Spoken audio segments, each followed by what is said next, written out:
नमस्कार. महाराष्ट्रामधील तमाम महिलांसाठी अत्यंत आनंदाची म्हणजे महाराष्ट्रामधील तमाम महिलांसाठी म्हणजे तुम्ही ज्या शिक्षक भरतीमध्ये आहात त्या सगळ्या महिलांसाठी खूप आनंदाची महत्त्वाची बातमी घेऊन आलेली आहे. तसं मी तुम्हाला आधी सांगितलेलं की मला असं वाटतं की साधारणतः 20,000 महिला ह्या तुमच्या शिक्षक भरतीमध्ये लागतील. लयच खुश होऊन राहिल्या, गालात गालात गुदगुल हसून राहिल्या.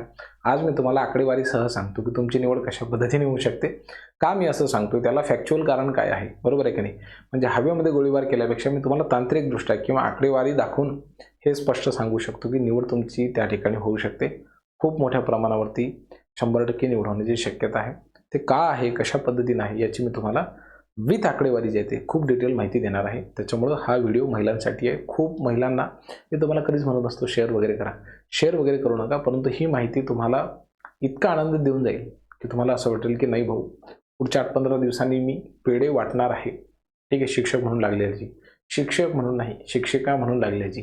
त्याच्यामुळं महाराष्ट्रामधल्या असंख्य ज्या महिला शिक्षिका म्हणून कार्यरत होणार आहेत, त्यांची नियुक्ती त्या ठिकाणी शिक्षिका या पदावरती होणार आहे, त्या सगळ्या महिलांचं मी आधीच मनापासून खूप खूप अभिनंदन करतो. आता व्हिडिओला आपण सुरुवात करूयात. बघा बहिणींनो, या व्हिडिओमध्ये मी तुम्हाला हे सांगणार आहे की त्या ठिकाणी ही कोणती गोड बातमी आणि महिलांना सुवर्ण संधी का आहे, कोणत्या प्रवर्गामधील महिलांना याचा खूप जास्त फायदा होऊ शकतो, त्यांचा पडा खूप कमी लागू शकतो आणि कोणत्या वर्गांसाठी जे आहे ते स्पर्धा खूपच कमी आहे, खूप कमी मेरिट त्या ठिकाणी येणार आहे. हे बघा बहिणींनो, आपण जर सध्या पवित्र पोर्टलची परिस्थिती बघितली तर साधारणतः 1,70,000 विद्यार्थ्यांनी त्या ठिकाणी काय केलं होतं, पवित्र पोर्टलवरती फॉर्म सेल्फ सर्टिफाय केलेले होते. परंतु परीक्षा जी आहे ती मुळामध्ये 2 लाखांपेक्षा जास्त उमेदवारांनी दिलेली होती. बरोबर आहे. आपल्याला वाटलं की 2 लाखापेक्षा जास्त उमेदवार हे आपल्या स्पर्धेमध्ये, पण तेवढे नाहीतच आहेत. मुळामध्ये किती आहेत माहिती का, विदाऊट इंटरव्ह्यू राऊंडला तुमच्या समोर फक्त 1,51,000 विद्यार्थीच स्पर्धेमध्ये आहेत.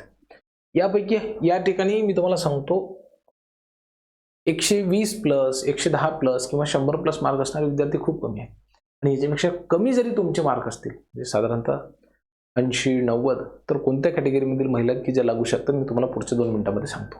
फक्त 1,51,000 विद्यार्थी जे आहेत ते कशामध्ये आहेत, विदाऊटला आहेत. आणि विथ इंटरव्ह्यू राऊंडमध्ये तर पुन्हा स्पर्धा कमी झाली, फक्त 1,41,000 विद्यार्थीच त्या ठिकाणी आहेत. या विद्यार्थ्यांनी काय केलं होतं की प्राधान्यक्रम जनरेट केले होते, तेवढे स्पर्धेमध्ये नाही आहेत. यांच्यापैकी 1,46,000 विद्यार्थ्यांनी प्राधान्यक्रम लॉक केले आणि इकडे 1,31,000 विद्यार्थ्यांनी प्राधान्यक्रम लॉक केले. खूप कमी विद्यार्थी त्या ठिकाणी आहेत. आता जर आपण पुढे गेलो तर कॅटेगरी निहाय ज्या जागा आलेल्या आहेत त्याच्यामध्ये तुमचा किती मोठा फायदा आहे बघा.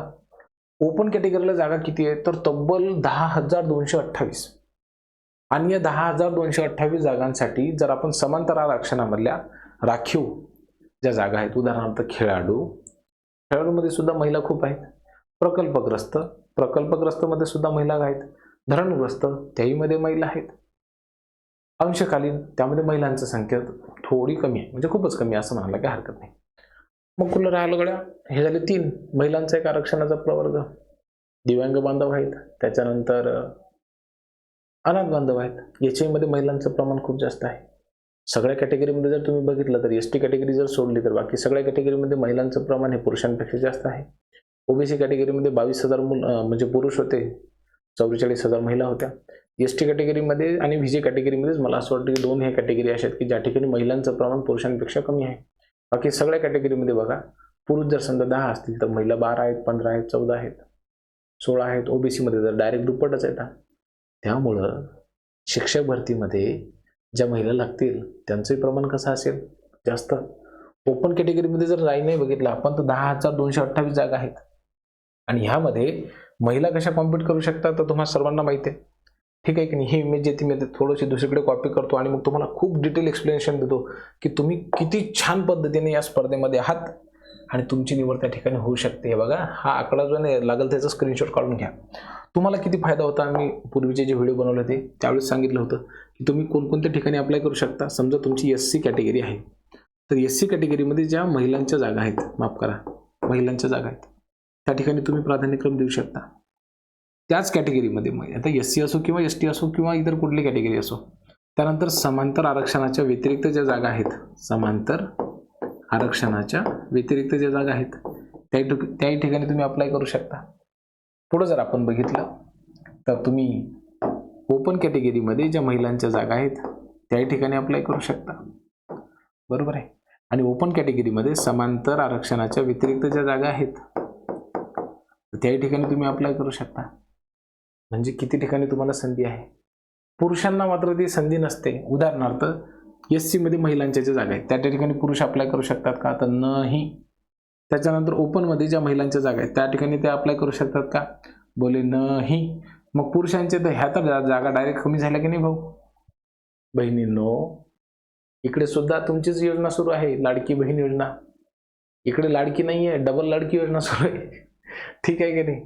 त्याच्यामुळे तुम्हाला खूपच मोठ्या प्रमाणावरती संधी आहे. ST कॅटेगरीमध्ये भले महिलांचं प्रमाण खूप कमी आहे, त्याच्यामुळे स्पर्धा खूपच कमी आहे. विजेमध्ये सुद्धा तसंच कमी आहे. त्याच्यामुळे त्यांच्या तर प्रत्येक आमची भगिनी जी आहे ती त्या ठिकाणी सिलेक्ट होईल शिक्षक भरतीमध्ये. ही अत्यंत आनंदाची बातमी आहे. OBC मध्ये पुरुषांपेक्षा महिलांचं प्रमाण दुप्पट आहे. म्हणजे इकडे जर एक पुरुष लागला तर कंपॅरिझनमध्ये 2 महिला लागून राहिल्या. तिकडे प्रमाण खूप जास्त आहे. SC-BC मध्ये सुद्धा तसंच आहे. EWS मध्ये सुद्धा तसंच आहे. विजे, NTB, NTC, NTD मध्ये सुद्धा तसाच प्रकार आहे. मला ज्यावेळेस फोन येतात प्रत्येक तिसरा फोन हा पुरुषाचा आहे आणि पहिले 2 फोन महिलांचे आहेत. डबल लाडकी बहीण योजना सुरू आहे. मला अत्यंत प्रामाणिकपणाने सांगतो, छातीवर हात ठेवून सांगतो, खोटं तर बोलतच नाही. ठीक आहे, मला काय तुम्हाला प्राधान्य क्रमांची बॅच तेव्हाच विकायची नव्हती, आता काय विकायला लावणार होती तुम्हाला. अत्यंत प्रामाणिकपणाने सांगतो बहिणींनो, तुमच्यासाठी ही खूपच चांगली संधी आहे. प्रत्येक कॅटेगरीचं तुम्ही अनालिसिस करा. मी म्हणतो म्हणून नाही, तुम्ही स्वतः या गोष्टीकडे बघा. तुमचं असं लक्षात येईल की नाही मी जे सांगतोय ते अत्यंत बरोबर सांगतो, याच्यामध्ये काही चुकीचं नाही आहे. तुम्ही जागा बघा ना त्या ठिकाणी किती आहेत. कुठे गेलं हे, हे बघा जागा त्या ठिकाणी बघा किती. SC कॅटेगरीमध्ये 3200 पोस्ट आहेत. त्यानंतर 19,000 महिला आहेत साधारणतः SC कॅटेगरीमध्ये. ST कॅटेगरीमध्ये महिलांचं प्रमाण कमी आहे. जवळपास दोन्ही मिळून 6,000 जागा आहेत ST कॅटेगरीमध्ये, पेसा क्षेत्राच्या आणि दुसऱ्या नॉर्मलच्या जनरलाइज्ड. आणि ओपन कॅटेगरीच्या जागा किती 10,228. या सगळ्यांमध्ये महिलांचं प्रमाणच खूप जास्त आहे.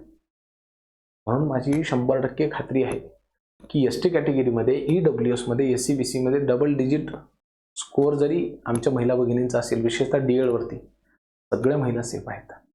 फक्त कट ऑफ कुठं जाऊ शकतो, ह्या सगळ्या कॅटेगरीमध्ये कट ऑफ कुठं जास्त जाऊ शकतो, तर मॅथ आणि सायन्सचा.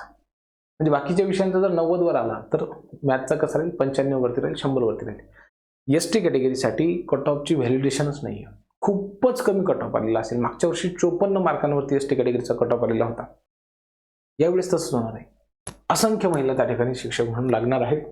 EWS, SC-BC, VJ, NTB, NTC, NTD या कॅटेगरीमध्ये सुद्धा अनेक हजारो अशा महिला असतील की ज्या आपल्या कॅटेगरीमध्ये जागा नाही आहेत म्हणून आतापर्यंत त्यांना वाईट होतं, परंतु ओपनमध्ये जातील 100%. 10,000 जागा आहेत. OBC मधले तसंच असतील. असंख्य महिला, 120 पेक्षा जास्त मार्क असणारे असंख्य महिला हे ओपन कॅटेगरीमध्ये जातील. मग 1 ते 5 मध्ये जातील. काही ठिकाणी लँग्वेजेससाठी जातील, इंग्लिशसाठी जातील, हिंदीसाठी जातील, मराठीसाठी जातील. ठीक आहे की नाही. तर तुम्हाला ही खूप छान संधी बहिणींनो, स्वतःचं अस्तित्व सिद्ध करण्याची माझ्याकडनं तुम्हाला खूपच जास्त शुभेच्छा आहेत. मनापासून शुभेच्छा आहेत. आणखीन काय सांगू. धन्यवाद.